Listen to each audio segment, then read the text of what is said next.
اللہ تبارک و تعالی ارشاد فرماتا ہے یومئذ لا تنفع الشفاعۃ الا من اذن له الرحمن، ارشاد فرمایا اور اس دن کسی کی شفاعت کام نہ دے گی مگر اس کی جسے رحمان کی طرف سے اذن دیا گیا ہو، جسے اللہ رب العالمین کی طرف سے اجازت ہو، اللہ کی طرف سے جسے حکم ہو، اس کی سفارش کام آئے گی، اس کی شفاعت اس دن بھی کام آئے گی۔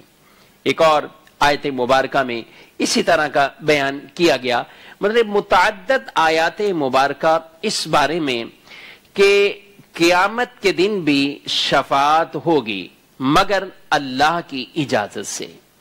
آیت الکرسی میں یہ بات واضح طور پر بیان کر دی گئی، من ذا الذی یشفع عندہ الا باذنہ، کون ہے اللہ کے پاس جو سفارش کرے، جو شفاعت کرے، کون ہے مگر اس کی اجازت سے۔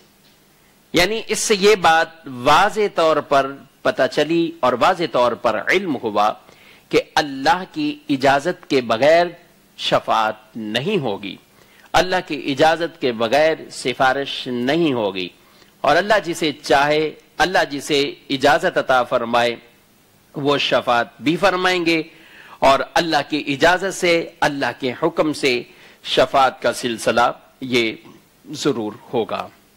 اب یہاں پہ عقیدہ پھر کیا ہوگا شفاعت کے حوالے سے؟ دیکھیں میرے میٹھے اسلامی بھائیوں اور مدنی چینل کے ناظرین، شفاعت کے بارے میں ہم اہل سنت کا عقیدہ یہ ہے، تاکہ قرآن اور حدیث میں اور قرآن کی وہ ساری آیات مبارکہ، یعنی ایسا تو ہرگز نہیں ہے کہ آدمی قرآن کی بعض آیات کو لے لے اور بعض کو چھوڑ دے، یعنی جس میں یہ بیان کیا گیا کوئی شفاعت نہیں ہوگی، کوئی شفاعت فائدہ نہیں دے گی، آدمی ہر جگہ اسی کو ہی بیان کرے اور اس کے پس منظر نہ جائے، اس کی ڈیٹیل اور تفسیر اور تشریح میں نہ جائے کہ یہ کس کے لیے بیان کیا گیا ہے، تو یہ علمی طور پر بہت بڑی خیانت ہوگی، اور یہ غلط موقعوں پر قرآن کی آیات مبارکہ کو یہ بیان کرنا کہلائے گا۔ جی ہاں، ایسے ہی لوگوں کے بارے میں بخاری کے اندر ایک روایت ہے جس میں یہ بات بیان کی گئی ہے کہ لوگوں میں شریر ترین لوگ وہ ہوں گے، اور ان کی شرارتوں میں سے ایک شرارت یہ ہوگی کہ جو آیات مبارکہ بتوں کے حق میں نازل ہوئی ہوں گی وہ مسلمانوں کے اوپر چسپاں کریں گے، وہ مسلمانوں پہ چسپاں کر دیں گے۔ تو یہ بیان جو کیا گیا کہ شفاعت نہیں ہوگی، کوئی شفاعت نہیں ہوگی، کوئی سفارش نہیں ہوگی، تو ان آیات مبارکہ کا مطلب یہ ہے کہ کفار کے لیے کوئی سفارش نہیں ہوگی۔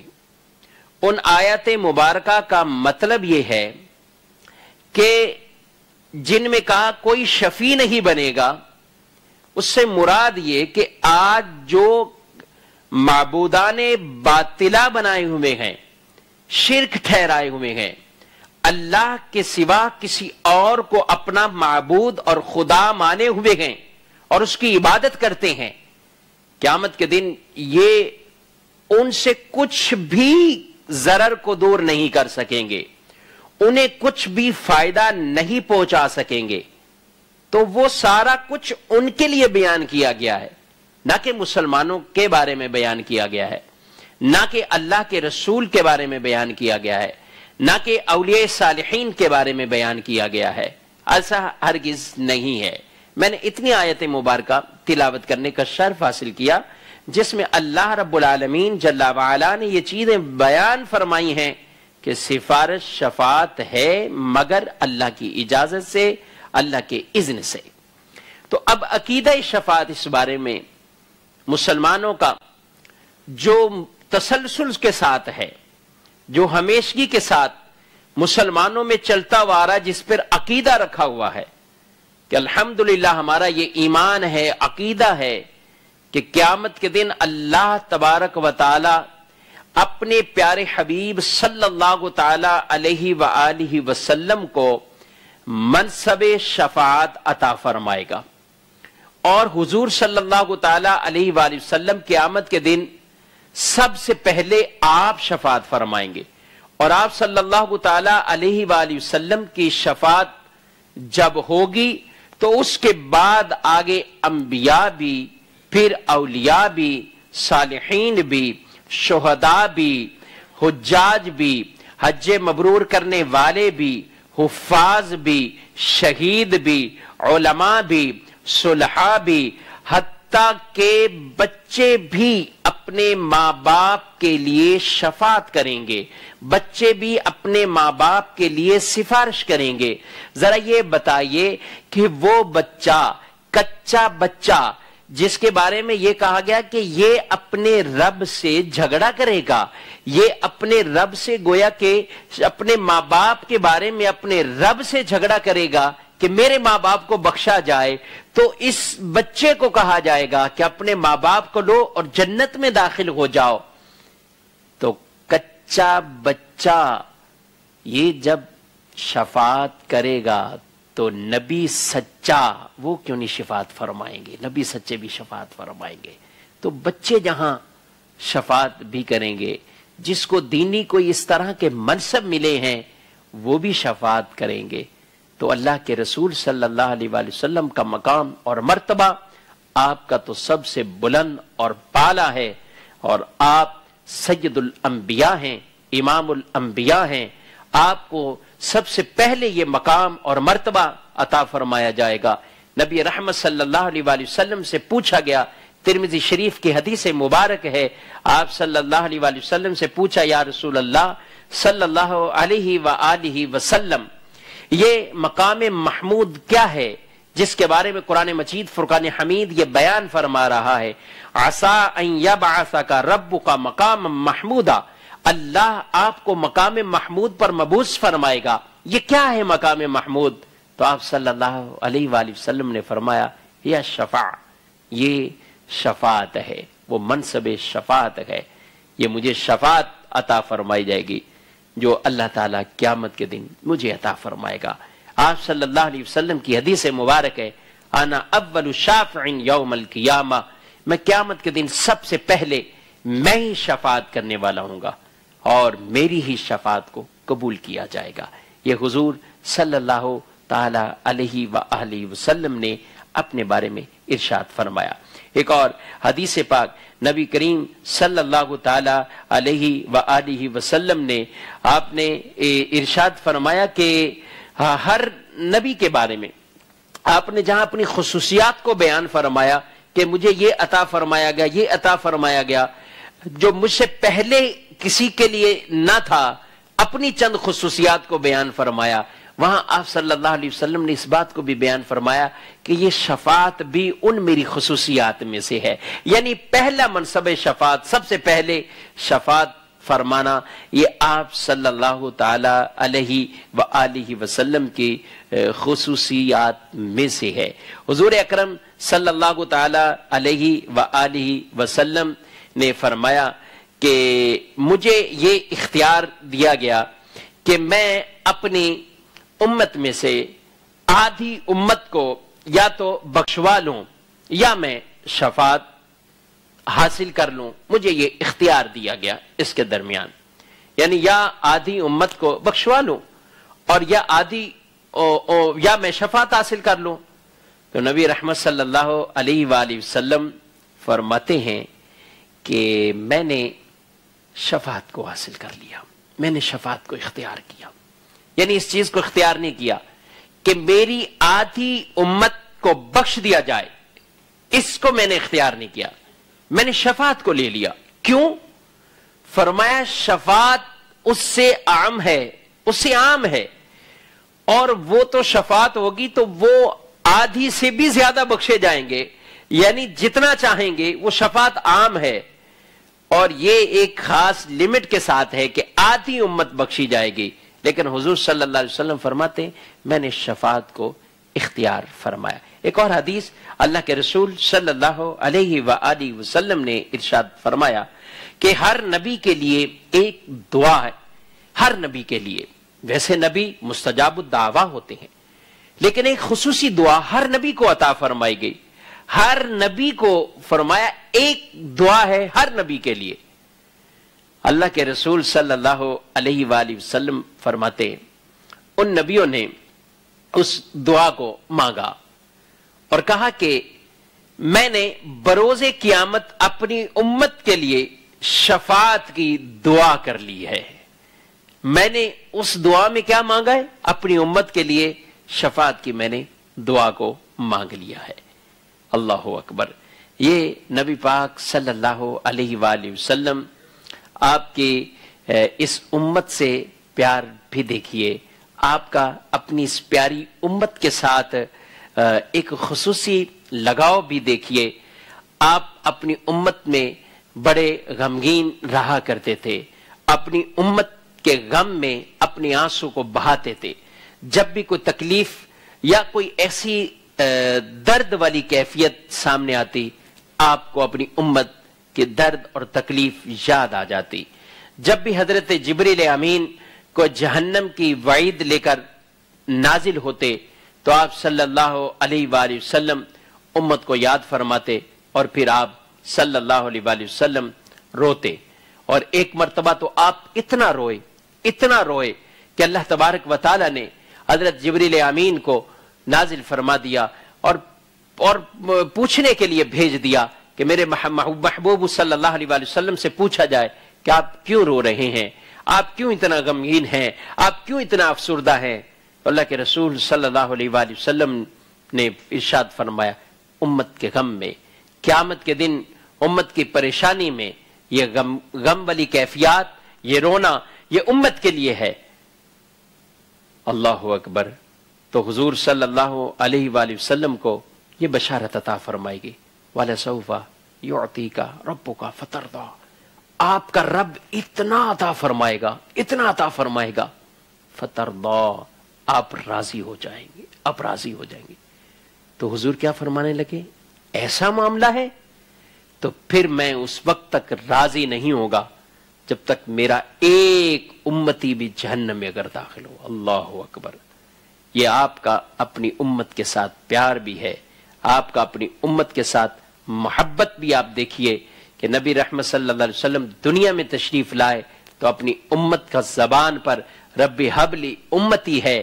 آپ معراج پر گئے تو اپنی امت کا تذکرہ اپنی زبان پر ہے. حتیٰ کہ آپ نے دنیا سے ظاہری پردہ فرمایا ہے اور قبر انور میں جب آپ کے جسم مبارک کو رکھا گیا ہے تو اس وقت بھی ایک صحابی کہتے ہیں میں نے اپنے کانوں کو قریب کیا, اللہ کے رسول صلی اللہ علیہ وآلہ وسلم کے مبارک ہونٹوں کو جنبش ہو رہی تھی, میں نے اپنے کانوں کو قریب کیا تو دیکھا تو اس وقت جو سنائی دی آواز وہ بھی اپنی امت کے رب حبلی امتی, اپنی امت کی محبت میں وہی کلمات ادا کیے جا رہے تھے. آج اس امت سے یہی سوال ہے, کیا یہ وہی اس محبت کا جو نبی پاک صلی اللہ علیہ وآلہ وسلم کو اپنی امت سے اتنا پیار تھا, اپنی امت کے بارے میں آپ اتنا غمگین رہا کرتے تھے, اپنی امت کے بارے میں آپ صلی اللہ علیہ وسلم آنسو بہایا کرتے تھے, کیا یہ امت آج ان کے نقش قدم پر چل رہی ہے؟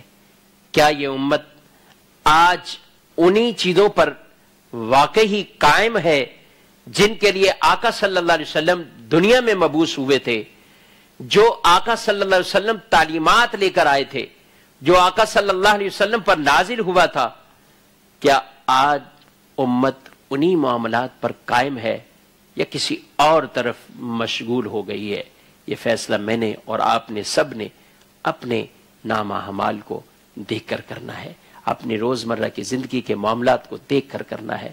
اور یقیناً کئی ایسے ہوں گے دیکھتے, آج معاشرے کو ہم اگر دیکھتے ہیں, آج ہم اگر اپنی نظروں کو اپنے ارد گرد بھی پھیرتے ہیں, اپنے آپ کو بھی دیکھتے ہیں اور اپنے ارد گرد بھی پھیرتے ہیں تو واقعی یہی کہتے ہیں خاصہ خاصان رسول وقت دعا ہے, امت پہ تیری آگے عجب وقت پڑا ہے. اس امت کو واقعی اللہ اور اس کے رسول صلی اللہ علیہ وآلہ وسلم سے معافی مانگنی چاہیے اور دوبارہ انہی احکامات کی طرف رجوع کرنا چاہیے تاکہ اللہ اور اس کے رسول صلی اللہ علیہ وسلم کی بارگاہ میں جب ہم حاضر ہوں تو وہ سرخرو حاصل کر سکیں، ہم اللہ اور اس کے پیارے رسول صلی اللہ علیہ وسلم کے واقعی مقبول اور محبوب بندے بننے میں کامیابیاں حاصل کر سکے۔ تو میں عرض کر رہا تھا شفاعت کے حوالے سے پھر ہمارا عقیدہ اس بارے میں کیا ہوگا۔ تو جن آیات طیبہ جن بارے میں یہ بات بیان کی گئی ہے کہ شفاعت کوئی نہیں ہے، تو اس سے مراد کفار کے لیے ہے، اس سے یا مراد یہ ہے کہ وہ معبودان باطلہ جن کی وہ عبادت کرتے ہیں وہ قیامت کے دن کسی طرح کی کوئی شفاعت ان کو نہیں کریں گے، نہ کہ اس سے یہ مراد ہے معاذ اللہ کہ کوئی اللہ کے نبی شفاعت نہیں کریں گے یا اللہ کے کوئی اولیاء یا کوئی اور شفاعت نہیں کریں گے۔ اس سے یہ ہرگز اس طرح کا معاملہ مراد نہیں ہے۔ اسی طرح اور اولیاء کے بارے میں جہاں یہ ارشاد فرمایا مطلقاً شفاعت نہیں ہے، تو اس سے ایک مراد یہ ہے کہ اللہ کی اجازت کے بغیر شفاعت نہیں ہے، اللہ کے حکم کے بغیر شفاعت نہیں ہے، یا اس سے مراد یہ ہے۔ تو بالکل ٹھیک ہے، اللہ کی اجازت کے بغیر شفاعت ہم نبی صلی اللہ علیہ وسلم کے لیے اور دیگر انبیاء علیہم السلام کے لیے بھی جو شفاعت مانتے ہیں تو وہ اللہ کی اجازت سے مانتے ہیں، اللہ کے حکم سے مانتے ہیں۔ اللہ کی اجازت کے بغیر واقعی ایک ذرہ ادھر سے ادھر نہیں ہو سکتا، ایک پتا درخت کا بھی اللہ کی اجازت اللہ کی مشیت کے بغیر ہل نہیں سکتا، ایک ریت کا ذرہ بھی اپنی جگہ سے حرکت نہیں کر سکتا جب تک اللہ کا حکم اور اللہ کی اجازت اور اللہ کی طرف سے پرمیشن نہ ہو۔ تو اللہ کی طرف سے جب حکم ہی نہیں ہے، اجازت ہی نہیں ہوگی، تو واقعی کوئی نبی شفاعت نہیں کریں گے، کوئی ولی شفاعت نہیں کریں گے، کوئی بزرگ شفاعت نہیں کریں گے۔ لیکن اللہ کی اجازت کے ساتھ یہ انبیاء بھی شفاعت کریں گے، اللہ کی اجازت کے ساتھ یہ اللہ کے نیک بندے علماء صلحاء یہ سب شفاعتیں کریں گے۔ لیکن کب کریں گے؟ جب اللہ تبارک و تعالیٰ کی طرف سے انہیں اذن اور اجازت ہوگی، اور وہ سب سے پہلے نبی رحمت صلی اللہ علیہ وسلم کو شفاعت کی اجازت ہوگی، اس کے بعد دیگر ان کو اجازت ہوگی۔ اور ایک حدیث نبی پاک صلی اللہ تعالی علیہ وآلہ وسلم نے ارشاد فرمایا ہے شفاعت سے متعلق، ارشاد فرمایا کہ قیامت کے دن 3 جماعتیں شفاعت کریں گے، 3 جماعتیں شفاعت کریں گے۔ فرمایا پہلے انبیاء، پھر علماء اور پھر شہید لوگ۔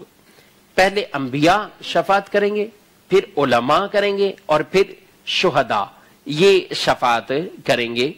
ایک اور حدیث حضرت ابو دردہ رضی اللہ تعالیٰ عنہ سے روایت، رسول اکرم صلی اللہ علیہ وسلم نے ارشاد فرمایا شہید کے 70 اہل خانہ کے حق میں اس کی شفاعت کو قبول کیا جائے گا۔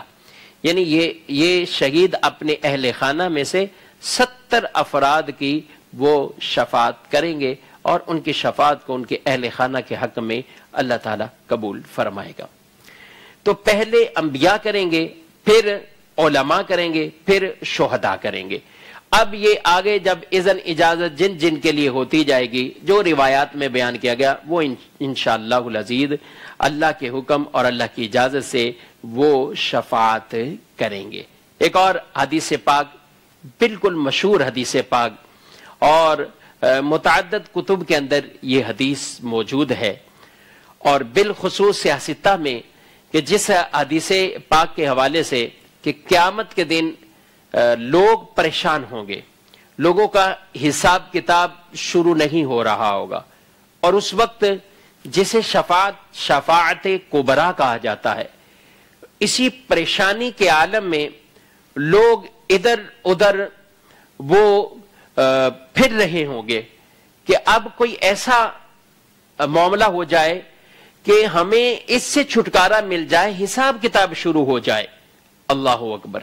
اس سے قیامت کی اس دن کی دہشت کا اندازہ لگا لیا جائے، اور وہ دن ایسا دن ہوگا، یاد رکھیں وہ پل صراط جس سے ہر ایک کو گزر کر پل صراط سے بھی گزرنا ہے، جس کے بارے میں یہ بات بیان کی گئی بال سے باریک تلوار کی دھار سے تیز، اور ہر ایک کو اس سے گزرنا ہے، اور کوئی اس کا ایسا نہیں ہوگا ہر قدم کے بعد دوسرا قدم اٹھانا ہے، لوگ اس سے کٹ کر جو گریں گے وہ جہنم میں گریں گے، اور گرنا ہر ایک کو اس پر چلنا ہے۔ لیکن یہاں بھی نبی رحمت صلی اللہ علیہ وآلہ وسلم کی سفارش اور شفاعت اپنی امت کو نصیب ہوگی کہ حضور صلی اللہ علیہ وسلم پرصراط کے کنارے پر کھڑے ہو کر رب سلم کی صدائیں لگا رہے ہوں گے. آپ کی دعا ہوگی کہ یا اللہ میری امت کو سلامتی کے ساتھ پرصراط سے گزار دیں. ایک صحابی نے عرض کیا یا رسول اللہ صلی اللہ علیہ وآلہ وسلم قیامت کے دن میں آپ کو اگر دیکھنا چاہوں تو کہاں دیکھوں, آپ سے ملاقات کرنا چاہوں تو کہاں کروں؟ حضور صلی اللہ علیہ وسلم نے فرمایا میزان عمل میں. انہوں نے عرض کی یا رسول اللہ صلی اللہ علیہ وسلم اگر میں نے آپ کو وہاں نہ دیکھا تو پھر کہاں دیکھوں؟ آپ صلی اللہ علیہ وسلم نے فرمایا پھر پل صراط پر کہ وہاں پر آپ آ جانا. عرض کی اگر وہاں بھی آپ کو نہ دیکھوں تو کہا حوض کوثر پر. یہ میرے آقا صلی اللہ علیہ وسلم کی قیامت کے دن آپ اپنی امت کے لیے کبھی میزان عمل, کبھی پل صراط کے کنارے, کبھی حوض کوثر پر, آپ وہاں پر اپنی امت کے لیے کبھی پل صراط کی پریشانی کو دور کر رہے ہوں گے, کبھی میزان عمل میں عملوں کا وزن بڑھا رہے ہوں گے, کبھی پیاسوں کو حوض کوثر کے جام پلا رہے ہوں گے. میرے آقا صلی اللہ علیہ وسلم قیامت کے دن بھی اپنے امتیوں کے ساتھ یہ محبتوں کا اظہار فرمائیں گے اور اپنی امتیوں کو شفاعتیں کر کے, سفارشیں کر کے آپ انہیں جنت کی بشارتیں عطا فرمائیں گے. تو لوگ پریشان ہوں گے. اس پریشانی کے عالم میں وہ حضرت آدم علیہ السلام کے پاس جائیں گے. حضرت آدم علیہ السلام سے کہیں گے کہ آپ اللہ کے نبی ہیں, اللہ تعالیٰ نے آپ کو بہت بڑا منصب اور مقام دیا. ان کی تعریف کریں گے. آپ کو فرشتوں نے سجدہ کیا اور جس نے آپ کو سجدہ نہیں کیا اس کو مردود ٹھہرا دیا گیا. آپ آج ہماری سفارش کریں. وہ کہیں گے اذهبوا الى غیری, اذهبوا الى غیری, کسی اور کے پاس جاؤ, کسی اور کے پاس جاؤ. پھر وہ یہ دوسرے نبی کے پاس حضرت ابراہیم علیہ السلام کے پاس جائیں گے, ان کی تعریف کریں گے. اللہ نے آپ کو بہت بڑا مقام دیا, اللہ نے آپ کو بہت بڑا منصب دیا. یہ ان سے جب کہیں گے وہ بھی کہیں گے اذهبوا الى غیری, اذهبوا الى غیری, کسی اور کے پاس جاؤ. المختصر پھر حضرت موسیٰ علیہ السلام, پھر حضرت عیسیٰ علیہ السلام, یہ ایسے چلتے چلتے جائیں گے. حضرت عیسیٰ علیہ السلام کے پاس جائیں گے. پھر اس کے بعد یہ بھی کہیں گے اذهبوا الى غیری, کسی اور کے پاس جاؤ. پھر یہ نبی رحمت صلی اللہ علیہ وآلہ وسلم کی بارگاہ میں حاضر ہوں گے.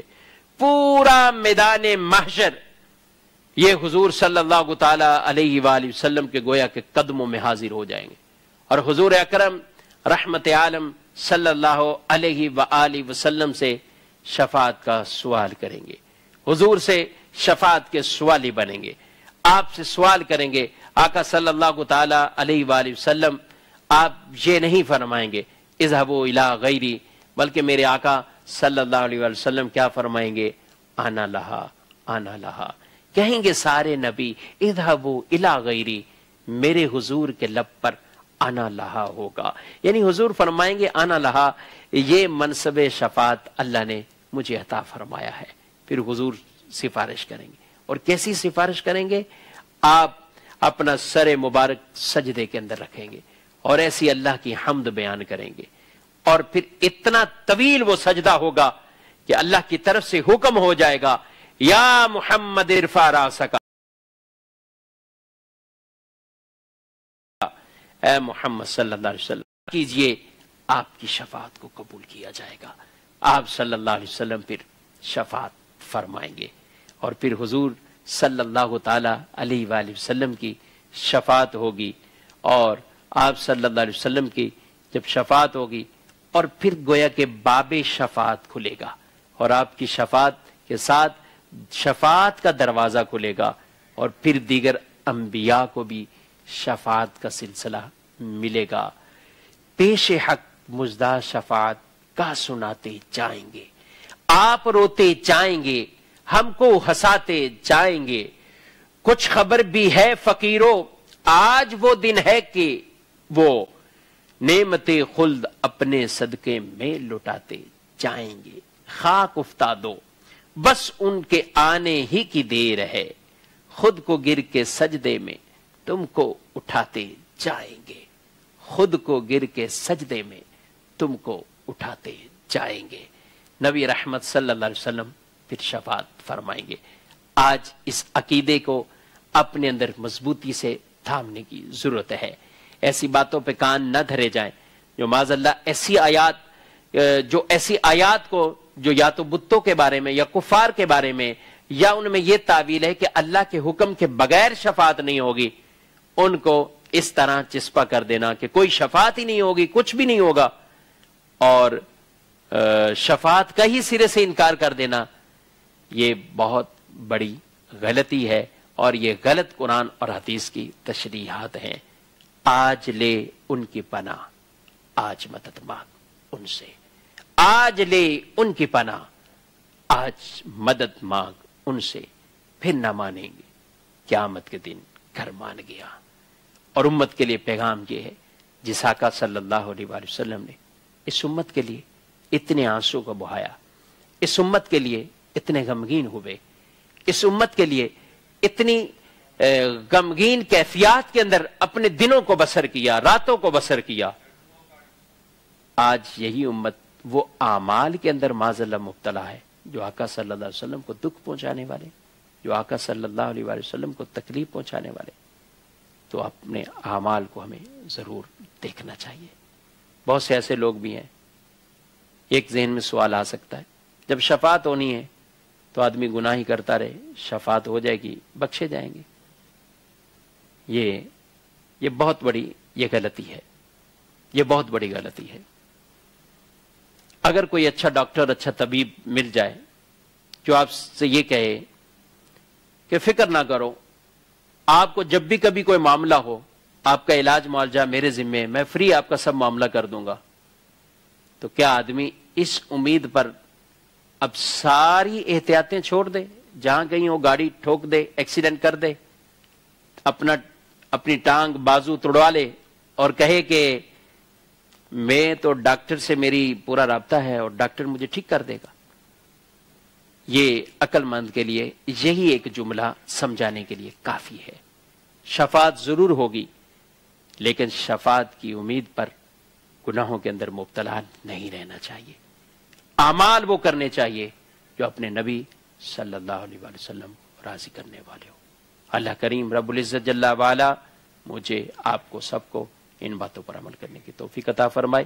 دیکھتے رہیے مدنی چینل، بلکہ مدنی چینل ہی دیکھتے رہیے۔ آج جمعرات ہے، دعوت اسلامی کا ہفتہ وار سنت و برا اجتماع ہوتا ہے، اس اجتماع میں بھی آنے کی نیت کیجیے۔ اللہ تعالی ہم سب کو عمل کی توفیق عطا فرمائے، آمین، بجاہ نبی الامین صلی اللہ علیہ وآلہ وسلم۔